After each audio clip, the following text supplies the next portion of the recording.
Les doy de nuevo a todos los presentes la bienvenida a una nueva sesión de Coloquio Cultura y Sociedad, Avances y Retos de Investigación. Esta tarde tenemos el honor de contar con el doctor Alejandro Mercado Villalobos, que nos va a dar una conferencia titulada El Otro México. Está dedicado a la docencia desde 2006, con experiencia en niveles media, superior y posgrado, con adscripción actual en el Departamento de Estudios Culturales de la División de Ciencias Sociales y Humanidades, Campus León de la Universidad de Guanajuato. Es cronista del municipio de Santa Ana Maya, donde se realizan labores de investigación, preservación y difusión de la historia y la cultura de la región. En 2016 obtuvo el Premio Nacional de Investigación Fórum Cultural Guanajuato 2016. Trabajo ganador se titula Música y Fiesta en Guanajuato, notas sobre la vida cotidiana de los guanajuatenses durante el siglo XIX. Mercado Villalobos además ostenta el reconocimiento perfil deseable de SEPRODE. Además pertenece al Sistema Nacional de Investigadores, el CNI, con la distinción de Investigador Nacional Nivel 1 del CONACYT. Como investigador desarrolla 2 líneas de investigación. En la línea Cultura y Patrimonio Cultural aborda las vertientes de vida cotidiana, música, músicos y espacios de actuación, fiestas y festividades, educación artística. Y en la de Historia Política Mexicana, las de teorías políticas, instituciones, personajes e ideas políticas. Es autor de 3 libros, uno más actualmente en la cocina, en edición, y coautor de otros 15, así como de artículos arbitrados en revistas especializadas y en algunas de difusión histórica. Ha impartido diversas ponencias en seminarios y congresos nacionales e internacionales abordando las temáticas desarrolladas, actualmente en dirección de 4 tesis de licenciatura. Sin más, y antes de dar la palabra al doctor Alejandro Mercado, les voy a pedir, por favor, que apaguen sus micrófonos y sus cámaras para no enlentecer el proceso de la conferencia. Muchas gracias a todos. Adelante, doctor. Pues muchas gracias de verdad por la oportunidad de estar aquí con ustedes, aunque sea de manera virtual. Voy a permitirme compartir pantalla. Tengo una presentación que me servirá pues de apoyo. Asumo que ya están viendo la pantalla. Si alguien me hace el gran favor de decirme si ya se ve, pues ya para dar inicio. Sí, ya lo vemos. Gracias. Bueno, les agradezco de verdad la oportunidad, lo que pues, Irma me decía que podía participar con alguna, pues esta charla de lo que estuviera investigando recientemente. Pues una de las líneas que he venido desarrollando es sobre la vida cotidiana, la fiesta, las festividades, pero desde la música. Yo soy músico de oficio, historiador de profesión, y siempre me han interesado estos temas de la música. Tengo ya pues, más de 12 años investigando estas cuestiones. Yo me integré a la Universidad de Guanajuato en el 2014 y con una investigación que se tituló Música y Fiesta en Guanajuato.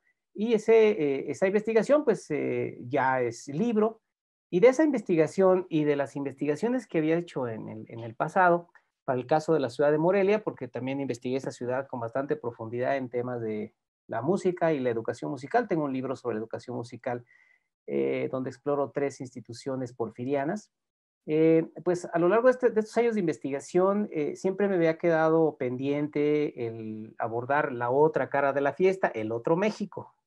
Es decir, los excesos en la fiesta pública.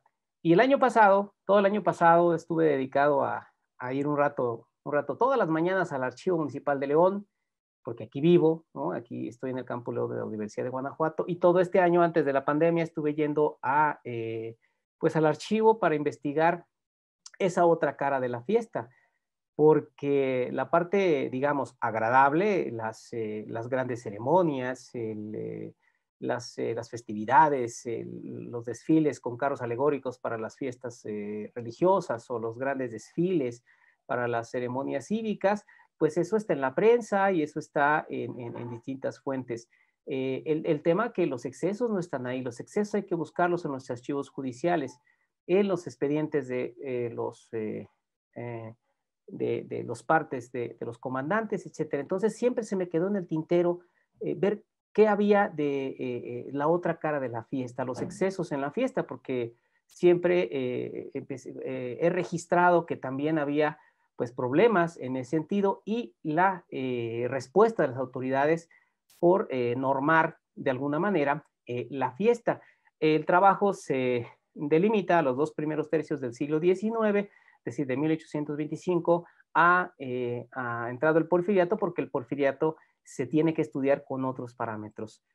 Bien, sobre la fiesta y sobre la música, se ha escrito, pues ciertamente, digamos, bastante sobre la fiesta y un tanto ya sobre la música en los últimos años, pero la historiografía ha sido siempre centralista, no solamente en la historia política o la historia económica, también en lo que se refiere a la fiesta como actividad inherente a las sociedades, en este caso las sociedades mexicanas. Hay algunos libros que son pues algunos referentes de la fiesta, de los estudios sobre la fiesta o sobre la música, pero ha sido centralista y tal parece que lo que ocurre en la Ciudad de México ocurre para el resto del país.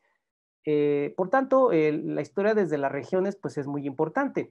Y en esta historiografía de los últimos años, quizás de los años 90 para acá, pues esta historiografía pues ha venido construyendo el tema de la fiesta. Estos son algunos de los trabajos que yo quisiera destacar, pero dejan de lado, pues, o han dejado de lado precisamente los excesos, ¿no? De la fiesta. Por tanto, pues me había quedado, como les dije al principio, se me había quedado en el tintero el trabajar esta otra parte, los excesos, los desórdenes, para no repetir tanto, los desórdenes que ocurrían en la fiesta, porque de verdad he recogido variados testimonios sobre este asunto, no solamente cuando estuve trabajando el caso de Morelia, sino ahora que estoy trabajando el caso de Guanajuato, específicamente León. Entonces, decidí investigar, pues con la profundidad que me permitieron las fuentes, el tema de los festejos y quiero comentar que a lo largo de estos años se ha venido construyendo pues un modelo de estudio para la música y la fiesta en las ciudades. Y bien se puede estudiar la fiesta del siglo XIX desde los dos ejes, desde el ámbito religioso y desde la fiesta cívica.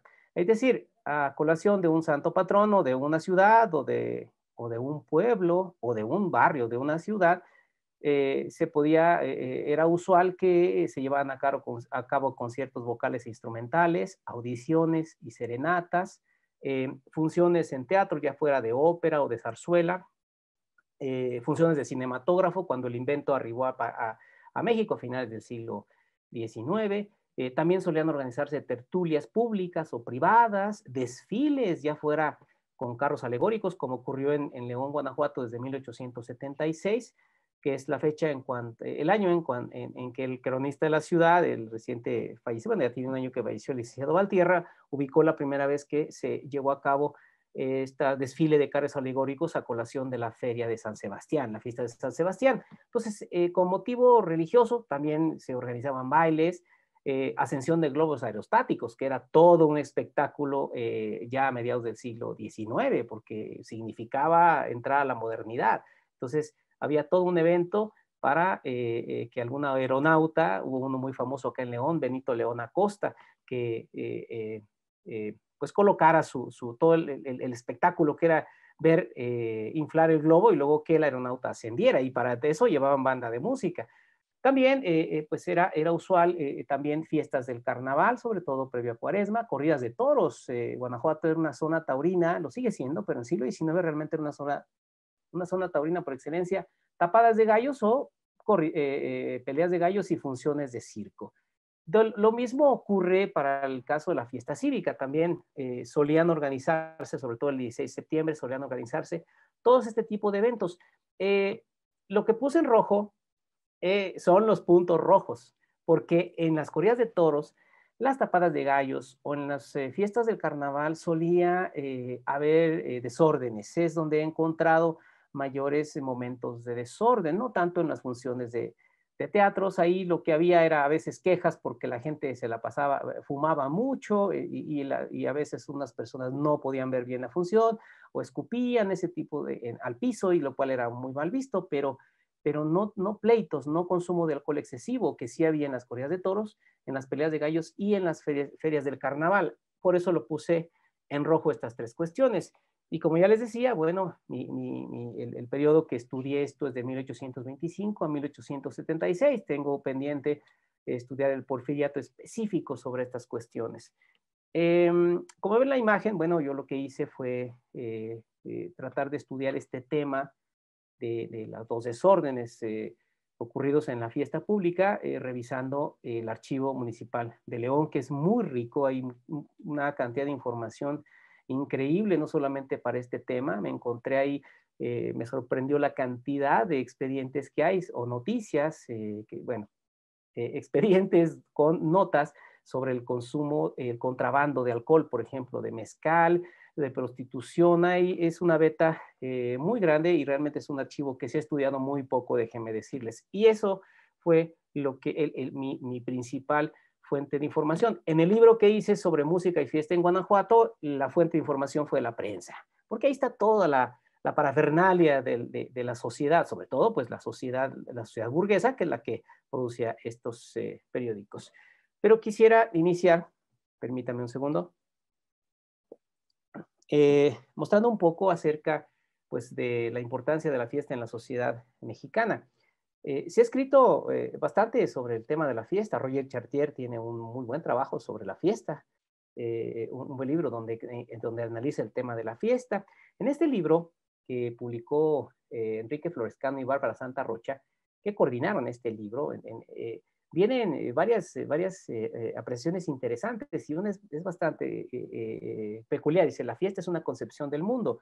Octavio Paz, en su Laberinto de la Soledad, señala cómo el mexicano ama las fiestas, cómo cualquier pretexto es motivo para hacer fiesta, y en realidad la fiesta llega a ser una concepción de la forma de concebir el mundo. Este sociólogo vizcaíno señala que la fiesta permite expresar una aspiración, permítanme minimizar esto porque no veo, la aspiración de integración e identidad de una comunidad determinada, y es que en realidad la fiesta permite a una sociedad integrarse y lograr elementos de identidad. El siglo XIX mexicano tiene una peculiaridad. La sociedad que emergió al siglo XIX, al México republicano, debió constituir elementos de identidad, y siempre lo he sostenido como hipótesis. La música y la fiesta fueron elementos fundamentales para que la sociedad cohesionara, para que la sociedad constituyera y reconstituyera los vínculos de pertenencia. ¿A qué? Pues a una nación que emergía pues independiente. Entonces la fiesta tuvo una función fundamental en la recuperación de los vínculos de la sociedad y la reconstitución de elementos de identidad. Evidentemente, como señala Roger Chartier, la fiesta también fue un espacio de control de las élites. De ahí que los desórdenes en la fiesta fuera controlado por sendos reglamentos que vamos a ver enseguida. Permítanme. La fiesta permite entonces construir una identidad colectiva, un sentido de pertenencia, y ahí se juegan ciertos elementos que remiten precisamente a cómo en el entorno festivo la sociedad va constituyendo estos elementos que le generan identidad. Lo interesante del asunto es cómo también, para el caso del siglo XIX, los sectores de poder también controlaron estos espacios. Ayer platicamos en una mesa sobre el jarabe mexicano, en un coloquio sobre música tradicional que organizó el doctor Jorge Amos Martínez Ayala de la Universidad Michoacana, y tocamos precisamente el tema de pues quién determinaba de cierta forma, quién controlaba los espacios musicales en la actualidad. Yo comentaba, en el siglo XIX el Estado tuvo una preponderancia fundamental. La burguesía, los sectores intelectuales y políticos controlaron también los espacios de diversión, aunque los sectores populares siempre hicieron de las suyas para mantener intactos sus expresiones. Claro ejemplo del jarabe. Yo comentaba ayer en la mesa donde participaba donde participe, que hoy en día realmente el Estado es el que menos dirige los destinos musicales, los que dirigen son las empresas. Desde 1990, crearse Occesa, luego las televisoras que se han encargado de dirigir la industria musical por un fin de entretenimiento, lo que desde la sociología se le ha llamado la cultura de masas. Y bueno, quiero citar esto de Octavio Paz, me parece una reflexión bastante interesante, y leo: el solitario mexicano ama las fiestas y las reuniones públicas. Toda es ocasión para reunirse. Cualquier pretexto es bueno para interrumpir la marcha del tiempo y celebrar con festejos y ceremonias hombres y acontecimientos. Somos un pueblo ritual. Nuestro calendario está poblado de fiestas. Ciertos días, lo mismo en los lugarejos más apartados que en las grandes ciudades, el país entero reza, grita, come, se emborracha y mata en honor de la Virgen de Guadalupe o del general Zaragoza. Octavio Paz me parece que hace pues una atinada reflexión respecto al carácter festivo de los mexicanos. Toda la sociedad se divierte, pero como Octavio Paz señala en este trabajo, al inicio de este trabajo, señala: el mexicano se divierte en comunidad, a diferencia de la sociedad norteamericana, que puede ir a divertirse a un concierto multitudinario, pero cada quien va pensando de manera individual, a diferencia de la sociedad mexicana. Bueno, pues de manera muy apretada, esas es algunas reflexiones en torno a la fiesta y su importancia. Y bueno, ahora un poco sobre León, Guanajuato, que es el objeto de estudio. Bueno, pues es una ciudad que se fundó en 1576, ya hacia el siglo XVIII, y fue una ciudad progresista de amplio desarrollo económico. Hacia 1810, algunos datos hablan de que pues alrededor de 30,000 personas, ¿no? El avance que leí que vamos a revisar en un rato más, también habla pues que Lagos de Moreno también tenía esas cantidades parecidas de personas, lo cual para el México del siglo XIX pues eran ciudades muy, muy, muy importantes. León, Guanajuato tenía distintos espacios públicos, una ciudad con su plaza mayor y plazas menores, con distintos barrios históricos, barrios de antecedentes, con unos antecedentes de comunidades indígenas que hoy son pues los emblemáticos, como el de San Juan del Dios, como el Barrio Arriba, el Barrio Abajo, etcétera. Y hay una feria fundamental que pues hoy es muy famosa, la Feria de León, que era la feria en honor a San Sebastián. Bueno, entro en materia con relación a la fiesta y sus consecuencias. Les voy a contar un chisme histórico. En 1833 hubo una boda en un rancho al sur de León, Guanajuato. Y resulta que pues uno de los vecinos de las personas donde fue la boda, le mandó una carta al comandante de León, donde decía que él había pues escuchado, había sido testigo de que se inició la fiesta, no lo invitaron, se fue a misa, regresó, seguía la fiesta porque empezó a eso en la tarde, la hora de la comida, regresó en la noche, la fiesta seguía, se fue a dormir y despertó en la madrugada y la fiesta seguía, y casi para amanecer de otro día escuchó gritos, escuchó armas de fuego, y resulta que pues se pelearon ahí los invitados, no salieron bien por alguna razón y hubo hasta un herido. Por tanto, esta persona le solicitaba a las autoridades de León, al comandante, que tuvieran más cuidado en otorgar permisos para fiestas, e incluso señala que se prohibiera la música en las fiestas. Entonces, una cuestión que pues nos muestra que ya hay un vínculo entre música y consumo de alcohol en una fiesta. Obviamente, pues ahí está la respuesta de las autoridades que iban a tener más atención, pero pues nos habla precisamente de que pues era también pues ya común o ciertamente común que pues también en algunas fiestas hubiera estos desórdenes. Por eso, desde el inicio de la República, en León, Guanajuato, empezaron a haber varias medidas de control por parte del gobierno. Miren, en 1821, en diciembre, se llevó a cabo todo un evento que le llamaban Independencia del Imperio, y entonces ya desde ahí ya empieza a haber pues medidas para controlar las festividades, y una de las medidas era favorecer de gendarmes que cuidaran el orden. Por ejemplo, en la Semana Santa de 1822 se expidieron medidas específicas para el orden en las procesiones, porque tal parece que había personas que en las procesiones causaban desórdenes. Hay ciertas prohibiciones que he encontrado relacionadas, por ejemplo, a que se prohibían escupir, se prohibían decir palabras impropias, indecentes, ¿no? Inmorales, y se prohibía también lanzarse piedras y lanzarte otros objetos.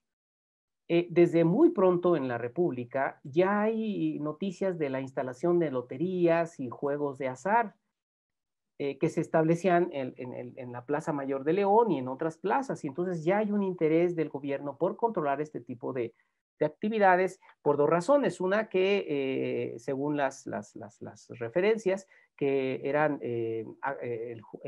los juegos de azar eran actos inmorales, que era un mal ejemplo a la juventud, pero por otra parte también eran centros donde solían surgir rencillas porque no salían de acuerdo precisamente el que ganaba o el que perdía, sobre todo el que perdía. El bando de policía del 13 de junio de 1835 es bastante interesante porque norma el consumo de alcohol. No es el primer bando que encontré en estos años de inicio de la República donde se norma el consumo de alcohol, no. Pero este es bien interesante porque establece que se prohibía el consumo de alcohol antes de la 1 de la tarde, sobre todo en domingos y días festivos. Y la razón de este bando era que primero era para que fueran primero a misa la gente y ya luego saliendo de misa se fueran a tomar alcohol.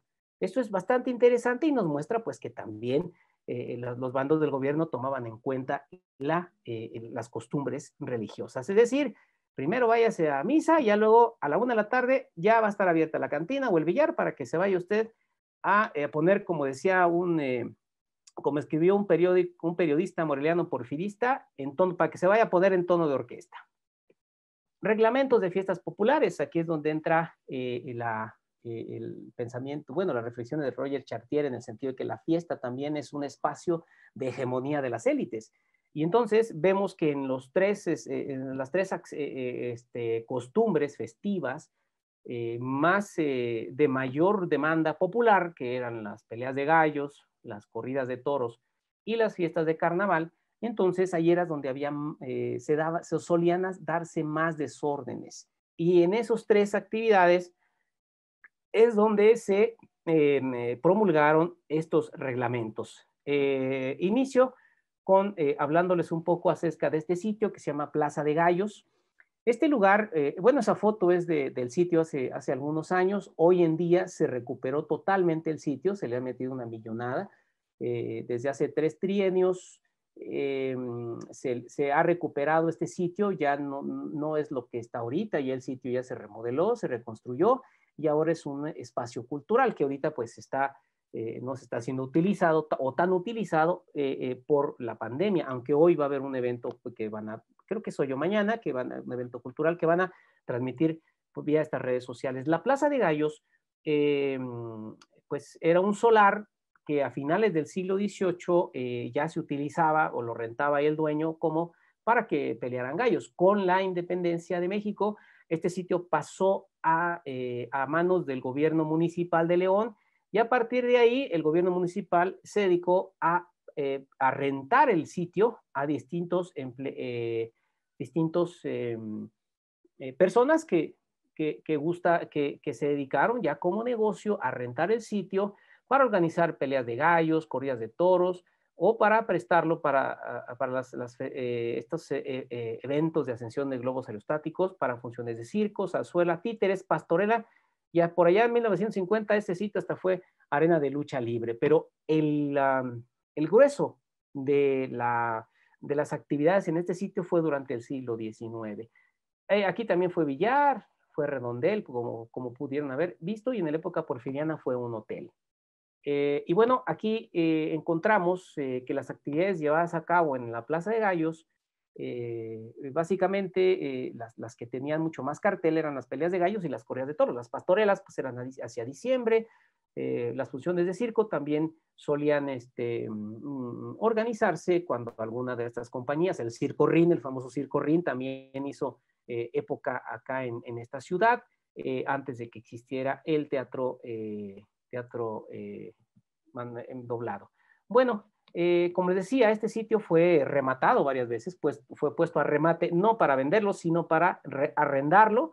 Y bueno, ahí hay varias de los años que he encontrado expedientes donde se remate el sitio para que empresarios particulares lo rentaran y organizaran eventos públicos. Fíjense, en 1833, en este remate, el empresario se comprometió a hacer 30 corridas de toros, es decir, pues 1833, el país está apenas recuperando, o sea, está apenas acomodando, está el don Valentín Gómez Farías está lanzando su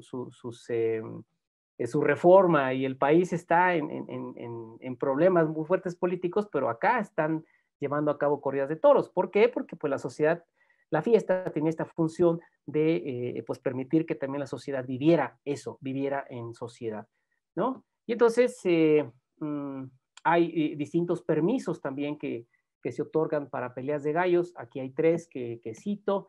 Y me quiero centrar en los reglamentos de peleas de gallos. Hay 2 reglamentos bastante extensos, sumamente sorprendentes por el grado de detalle que tienen los reglamentos, ¿no?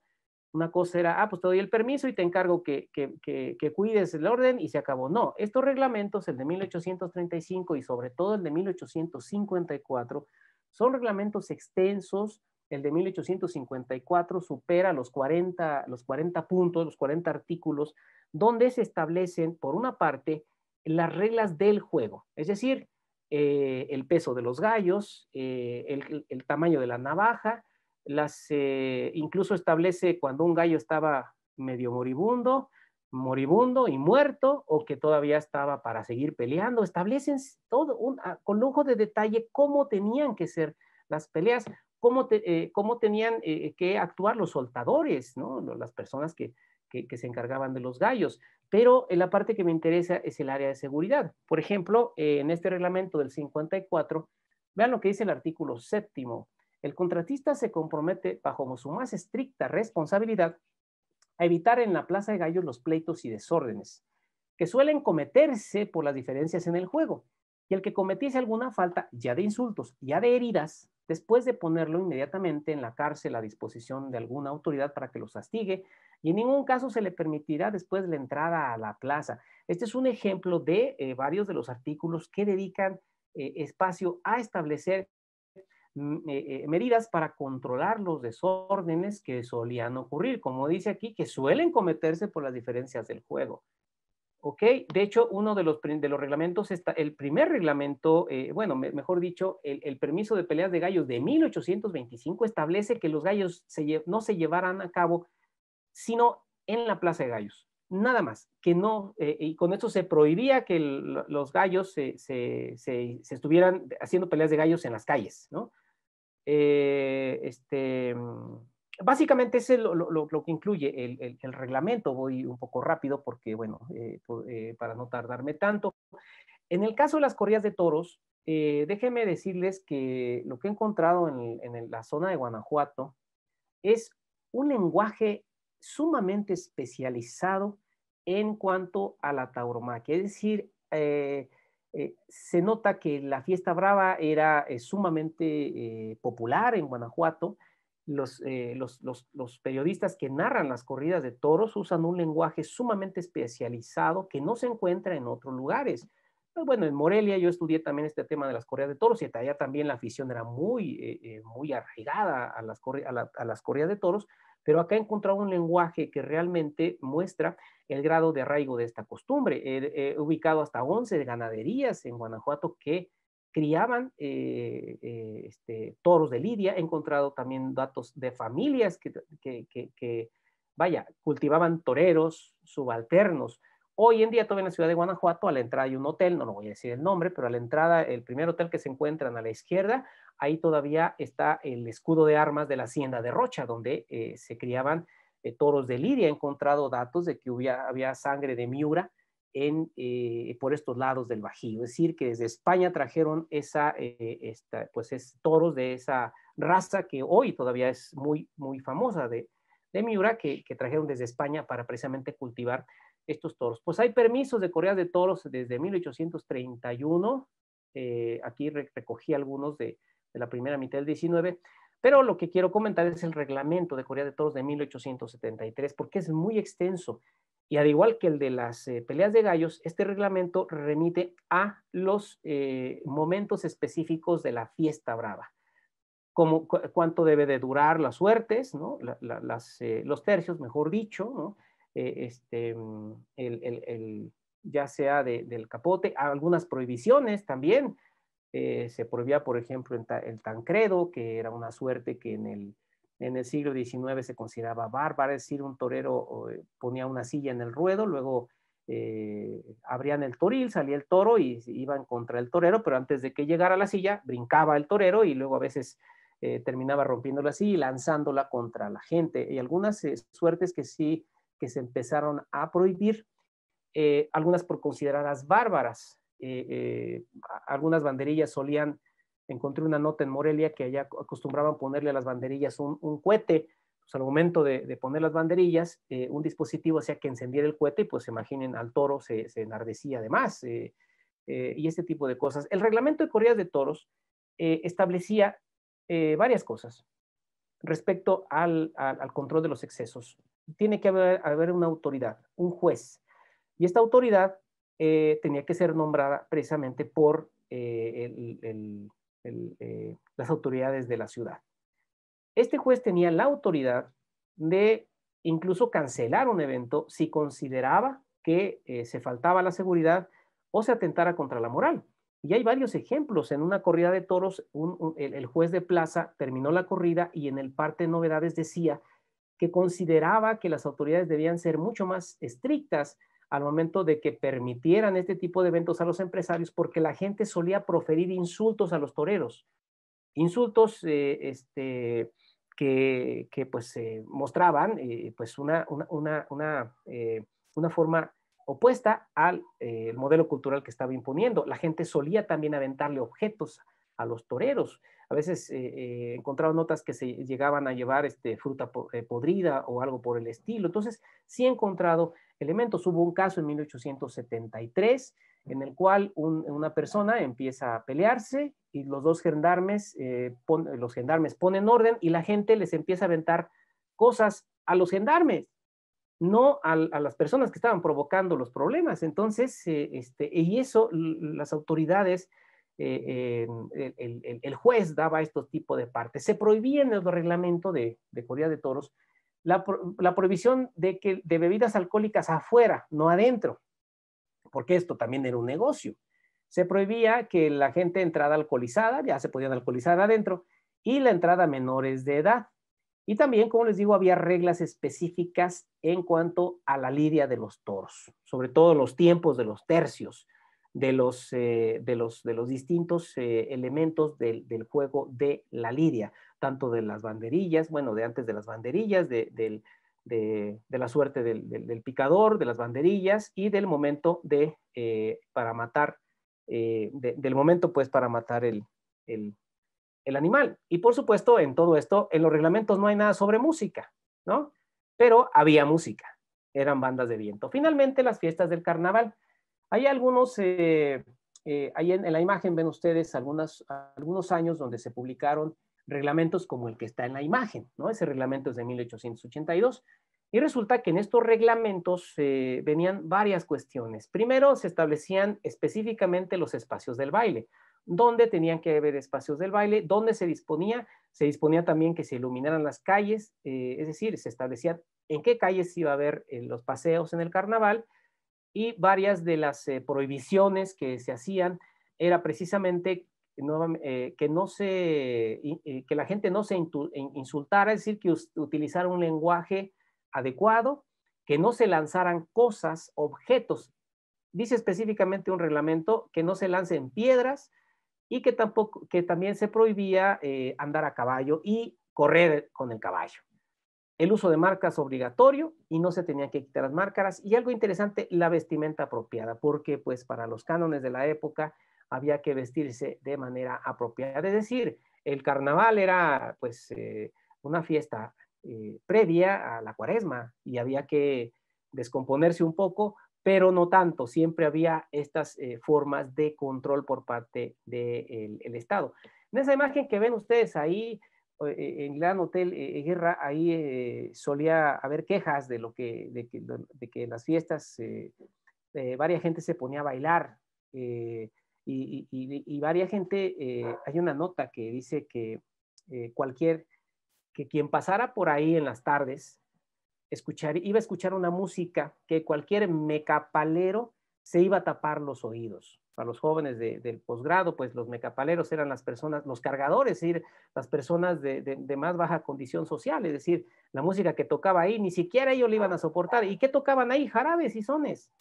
Solían usar jarabes y sones, aunque ya hay a finales del Porfiriato, ya hay algunos ritmos, sobre todo a principios del siglo XX, y hay unos ritmos que vienen de Estados Unidos que empiezan a sonar por acá, sobre todo el two-step, que ya es un ritmo que rompe con este paradigma decimonónico. Finalmente, bueno, las fiestas, si quiero tocar el caso de la fiesta de enero de León, pues las fiestas solían ser, las fiestas religiosas, pues también solían ser momentos donde los excesos, los desórdenes también pues también se daban, no porque fuera una fiesta religiosa, iba a haber desórdenes, iba a haber que todo hubiese estado con orden. Pues no es así. He encontrado también notas donde se le recomienda al gobierno que ponga mucha atención en las fiestas de enero, porque aumentaban los robos, aumentaban los pleitos y hay gente que se quejaba del ruido excesivo. Figúrense ustedes, estamos hablando del siglo XIX, sobre todo en la segunda mitad, es que encuentro ya a partir de la década de 1870, que las fiestas de enero ya se llevan a cabo por 2 semanas, ya todo es toda una feria. La gente está quejando por el ruido excesivo, y si pensamos en el ruido que había en ese entonces, pues eran los caballos, las carretas tiradas por caballos, y la gente bailando, ¿no? Y ya esto ya era pues una perturbación de la paz y la concordia. Hay una nota interesante de una señora que se queja porque en un salón, se llamaba México, en la época de las fiestas, que es en enero, la fiesta del Señor San Sebastián es el 19 de enero, pues previo ya había música, 2 semanas antes ya habían música todos los días en distintas partes de la ciudad, y esta señora se quejaba porque en ese Salón México tocaban música inmoral, y lo que sonaban ahí, pues ya sonaban sones, sonaban jarabes, y eso pues era muy mal visto. Precisamente ayer que estábamos platicando sobre la música tradicional, yo decía, bueno, todavía en la época porfiriana el jarabe era muy mal visto, ¿no? Los jarabes eran mal vistos por 3 cosas. Por la música, por los ritmos, por el baile, que se consideraba pecaminoso, el roce de los cuerpos, y por las letras, ¿no? Si alguno de ustedes ha escuchado, por ejemplo, el chuchumbé o el pan de jarabe, pues son letras picarescas que hoy no nos causan risa y diversión, pero en ese tiempo, o en el tiempo que aparecieron, el chuchumbé apareció en México por ahí en 1743, pues causaban problemas por lo pecaminoso de sus letras, porque además, pues este tipo de expresiones eran utilizadas sobre todo por los sectores populares para quejarse de los grupos de poder, de la iglesia y el gobierno. Bueno, yo le quiero dejar aquí. Me disculpen lo apretado del trabajo. Quiero decirles que, pues, este trabajo, pues ya de hecho, ya es un artículo que se va a publicar el próximo año. Pero esta es la primera vez que intento hablar, salvo con estudiantes que hemos platicado de estas cuestiones, pero esta es la primera vez que expongo pues este tema, que les digo que ya es un artículo y se va a publicar el próximo año. Se va a publicar, ya luego les digo dónde, pero es una revista de su universidad. Y bueno, quisiera dejar aquí agradeciéndoles pues que me hayan escuchado. Yo, como les digo, hay pues ya la historiografía sobre la fiesta, sobre la música, es bastante amplia en nuestro país, pero aún se mantiene un centralismo historiográfico y todos los ejemplos o la mayor cantidad de ejemplos son sobre la Ciudad de México. Y pues lo que se abona con ese tipo de trabajos es pues conocer las regiones, conocer las dinámicas de las regiones en cuanto a este tipo de, y otras cuestiones. Les agradezco que me hayan escuchado. Al contrario, doctor, muchísimas gracias a usted. ¿Sí se me escucha correctamente? Sí. Ah, perfecto. Bueno, pues muchas gracias. Sin duda una conferencia muy interesante. Invito a todo el que quiera participar a que deje sus mensajes por el chat y yo se lo leeré al doctor para que dé respuesta. Hay 15 minutos para preguntas. En caso de que no alcancemos a contestar todas, no hay ningún problema porque se las haremos llegar al doctor y les haremos llegar a su respuesta. Estrella Paola pregunta si puede participar. Claro que sí, adelante. Buenas noches, tardes, noches. Hola. Mi pregunta, no sería una pregunta, sería más que nada una felicitación. Es muy interesante el tema y la verdad es que quisiera indagar un poco más. Y hablando de esto, sí, al pasar los años cambian, por ejemplo, distintas cosas. Por ejemplo, yo soy de la Unión de San Antonio y aquí, no sé si usted sabe, pero se le celebra al Señor de la Misericordia. Y aquí toma la gente más grande, bueno, los adultos más que nada, toman la fiesta que son las fiestas patrias como la fiesta de más goce por este tipo de cosas como el alcohol y todo esto. Y, por ejemplo, la fiesta patronal, la que es pues, de la iglesia, es un poco más sana, no es como usted lo comentaba de que aún así fuera de cualquier santo, órale, a tomar, ¿no? Aquí es como que muy, muy raro y me gusta mucho. Aparte, también se va a celebrar las calles compuestas dentro, creo que esta semana o la siguiente. Ajá. Y se me hace muy interesante del cómo surgen estas tradiciones que, bueno, aquí se han mantenido, al parecer, pero se han cambiado muchas cosas.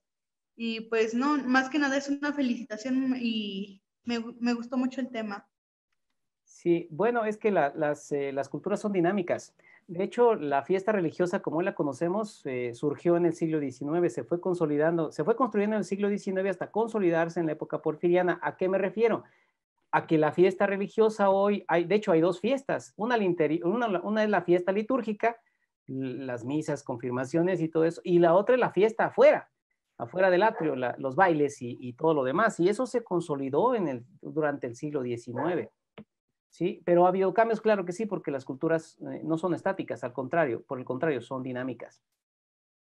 Sí, de hecho, conforme la humanidad va avanzando, también las tradiciones y todo su entorno cambia.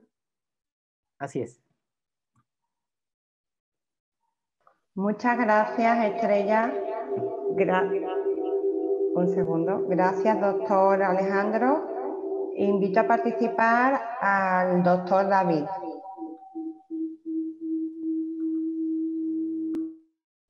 Yo también felicito mucho la conferencia que nos has presentado. Va a estar muy interesante el artículo, me imagino que en letras históricas.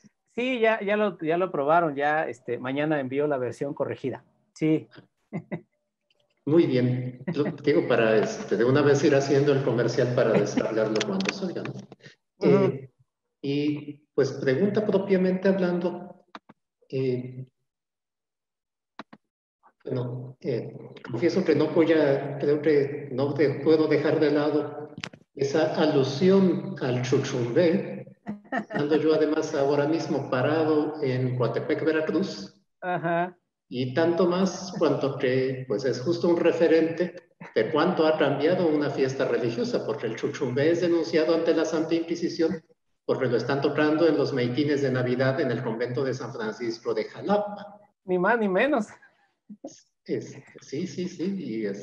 y bueno, pero bueno, además es como todo un clásico de la historia de la música popular veracruzana, y bueno, ahora que estás haciendo un llamado a descentralizar esa historia, pues no quería yo dejar de lado esa anécdota, por lo menos. No, pero mi pregunta en realidad es otra. ¿Qué tal, bueno, no sé si has podido reconstruir el calendario completo de festividades?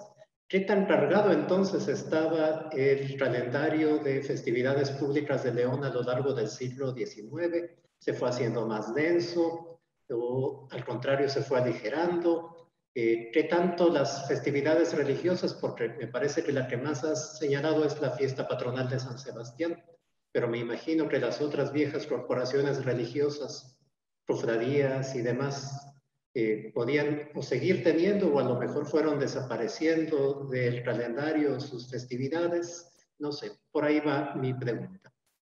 No, al contrario, además de la fiesta de San Sebastián, que es la más grande, está la otra, la Virgen de la Luz, que es en mayo. Es movible el último miércoles de mayo, el primer miércoles de junio.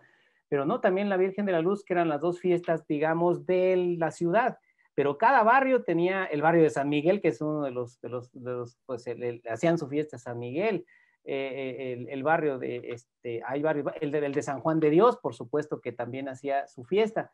No, se fue creando todo un calendario muy amplio, David, como lo es en los pueblos y las villas, y sobre todo en una ciudad que tenía varias parroquias. Cada parroquia le hacía al santo patrono y hay distintos permisos, distintas solicitudes de permisos para llevar a cabo las fiestas. Incluso un seminarista abrió una escuela de música para precisamente preparar músicos para que cubrieran la parte religiosa, ¿no? Y además, como bien sabes, conforme fue transcurriendo el siglo XIX, se fueron juntando más y más fechas. Primero nada más el 16 de septiembre y ya después en la época porfiriana pues era el 2 de abril por el triunfo de Porfirio Díaz, finalmente cuando expulsaron a los franceses, y el 27 de septiembre, es decir, el calendario se fue ampliando, pero pues no he hecho un calendario como tal y me has dado una muy buena idea.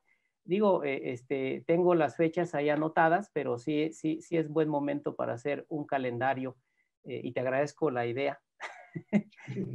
Bueno, muchas gracias. Alejandro. Gracias a ti. Gracias al doctor Carvajal y al doctor Mercado. Y Eva, la doctora Eva tiene una pregunta. Y luego Alberto Cota también. Adelante. Gracias, Alejandro. Además, déjenme decirles que Alejandro hoy nos acompaña y es el día de su cumpleaños, por quienes no alcanzaron a escucharlo, ¿no? Entonces vamos a hacer su fiesta. Muchas felicidades, doctor. Gracias, gracias. En general tengo dos preguntas. A mí me llama mucho la atención, no sé, al menos aquí en la región de los Altos, no sé si pasa esto en Guanajuato también, que existe bueno, no solamente aquí, de hecho en varias partes del mundo, ¿no? Existe una fuerte relación entre el carnaval y las fiestas del toro, ¿no? En general, no sé si podrías comentarnos algo al respecto, porque una tradición muy interesante aquí es la de los toritos de petate. No sé si esto también has observado esta tradición en Guanajuato. Hay aquí en Michoacán.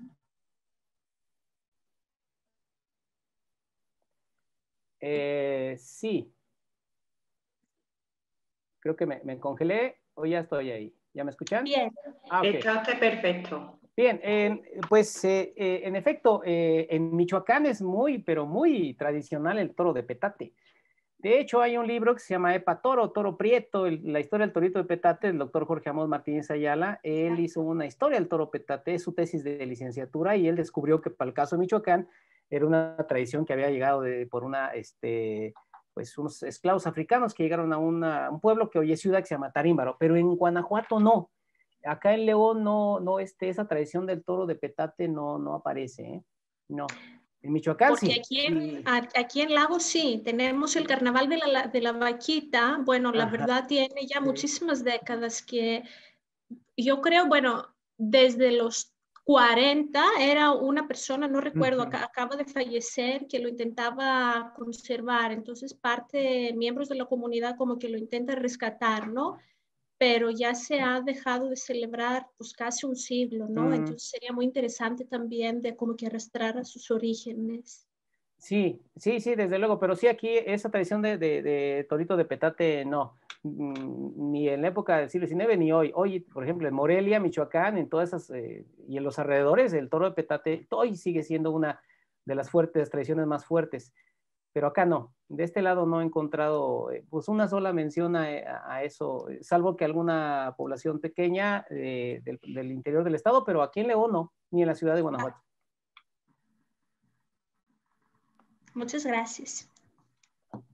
Muchas gracias, Eva, y gracias, Alejandro. Le cedo la palabra a José Carvajal. Hola, excelente tarde. Soy estudiante de Humanidades, llevo primer semestre. Igual me gusta la música y de hecho toco violín y un poco de piano. Teniendo en cuenta la tradición, ahora sí que folclórica de Guanajuato, por ejemplo, algunos compositores como Jesús Bonilla Chavarría de los guanastecos se les llama. ¿Usted qué opina acerca de estas festividades y cómo han influenciado a las generaciones futuras y hasta el día de hoy, ¿no? Por ejemplo, tenemos el Festival Cervantino, que yo creo que es uno de los auges de como músico que nos llama mucho la atención poder tocar en uno de esos espacios, poder llegar a ese punto y cómo ha influenciado las nuevas generaciones estos carnavales, estos festivales para permanecer y hacer crecer la música en nuestro país en general. Es mi pregunta. Bueno, el caso del Festival Internacional Cervantino sí es un espacio donde cualquier músico quisiera tocar, pero hay que decir que no hay acceso a todas las expresiones musicales, las expresiones autóctonas, los jarabes, las músicas tradicionales muchas veces no tienen cabida ahí, ¿eh? Entonces, sí también hay que mirar esa realidad. Yo decía que en el siglo XIX los sectores de poder criticaba muy fuerte las expresiones de los sectores populares, los fandangos, los sones, los jarabes, y pues hoy no, aunque se reconoce en estas expresiones como parte del patrimonio cultural, pues siguen siendo, hay espacios donde no se les da todavía cabida. No sé si para allá iba tu pregunta o me desvié, pero eso más o menos es lo que entendí. Y que te puedo decir al respecto. Si algo tiene Guanajuato, y siempre lo he dicho, es que a pesar de que hay tradiciones indígenas en distintas partes del estado, estas tradiciones están ocultas. A pesar de que en la Ley de Derechos Culturales para el Estado de Guanajuato señala en varias partes en la ley que se tienen que cultivar las expresiones indígenas y también en la música, pues realmente los planes y proyectos del gobierno estatal no llegan a apoyar estas expresiones. Entonces, sí hay mucho que decir en cuanto a esto. Aquí hay, por ejemplo, en León, Guanajuato, hay una serie de danzas históricas e instrumentos que se incorporaron, instrumentos bastante peculiares como el banjo, ¿no? Que acompaña las danzas. Hay una danza muy, muy famosa de los indios broncos de acá, y pues ese tipo de danzas son las reminiscencias de esta tradición que se han venido desde de generaciones en generaciones, pero que no son tan difundidas por los medios oficiales, porque te digo que, y sobre todo en Guanajuato, es una zona, pues yo siempre he dicho, como muy conservadora. Las expresiones populares no son tan visibles en los programas del Estado. Muchas gracias, doctor. Gracias, José. Marina Elizabeth tiene un comentario. Buenas noches. Muchas gracias por compartir su trabajo, Alejandro. A mí me llamó la atención esa puntualización que hizo de que precisamente en la crisis social de 1833 hubo una oferta de 30 corridas de toros. Qué curioso que la gente, precisamente en temporadas críticas, se resista a renunciar a estas formas de cohesión.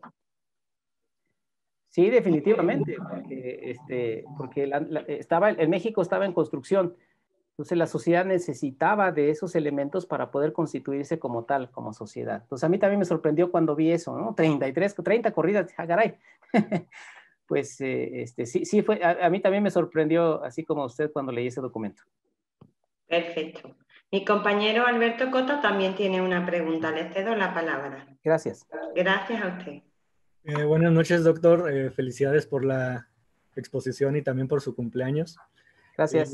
Mi pregunta es, en el caso de la música tradicional que no tiene un sustento en partituras, ¿cómo saber qué tan fidedignos son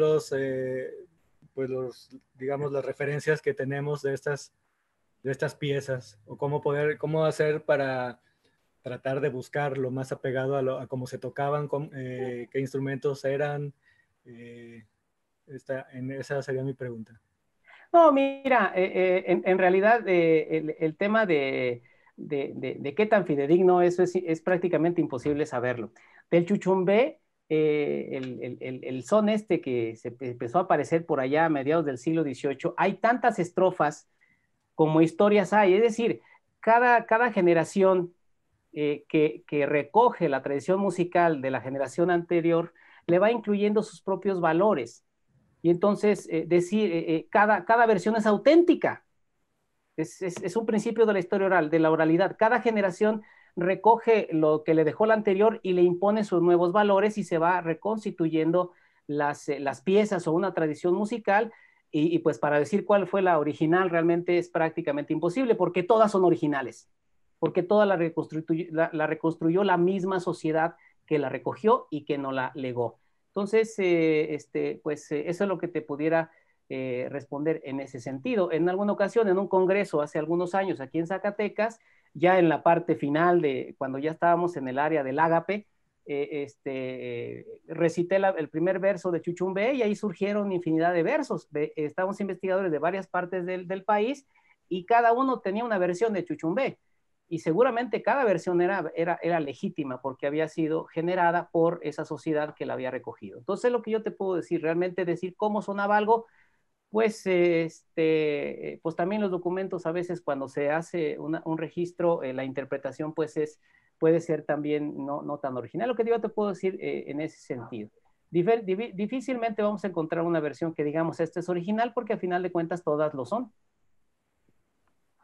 Gracias, Alberto y Alejandro.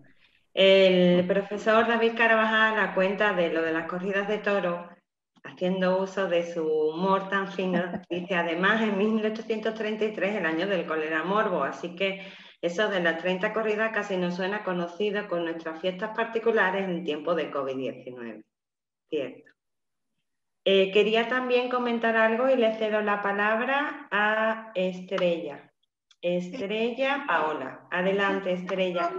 Con respecto a lo que comentaba la maestra Eva, del cómo, de las tradiciones de Michoacán, yo he ido, he tenido la fortuna de ir muchas veces en Semana Santa y en efecto, el torito es algo muy tradicional de allá y algo muy particular de sus fiestas. Es increíble el cómo se mantienen ahí las tradiciones. Mi familia, yo tengo familia allá, es muy tradicional, se visten con ropa bordada, son particular el cómo toman sus tradiciones y se arraigan a ellas y presumen de dónde vienen y no se avergüenzan de dónde vienen.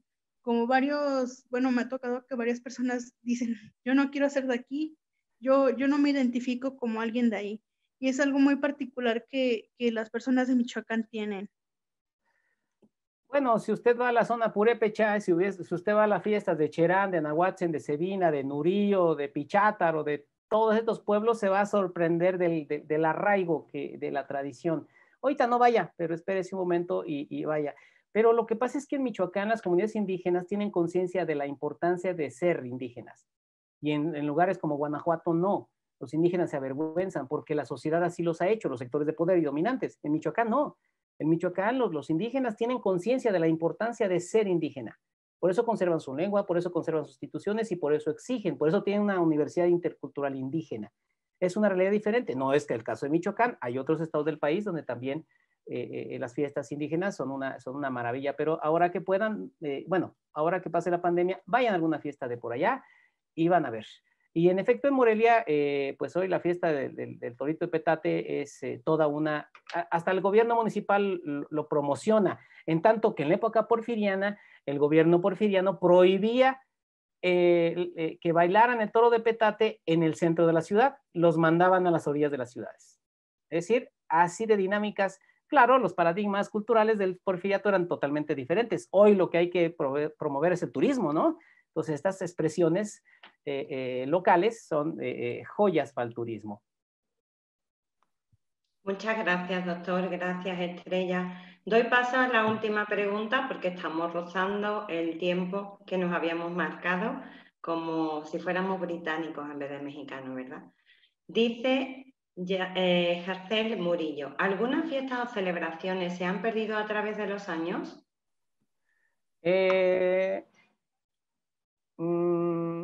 Más bien se han modificado.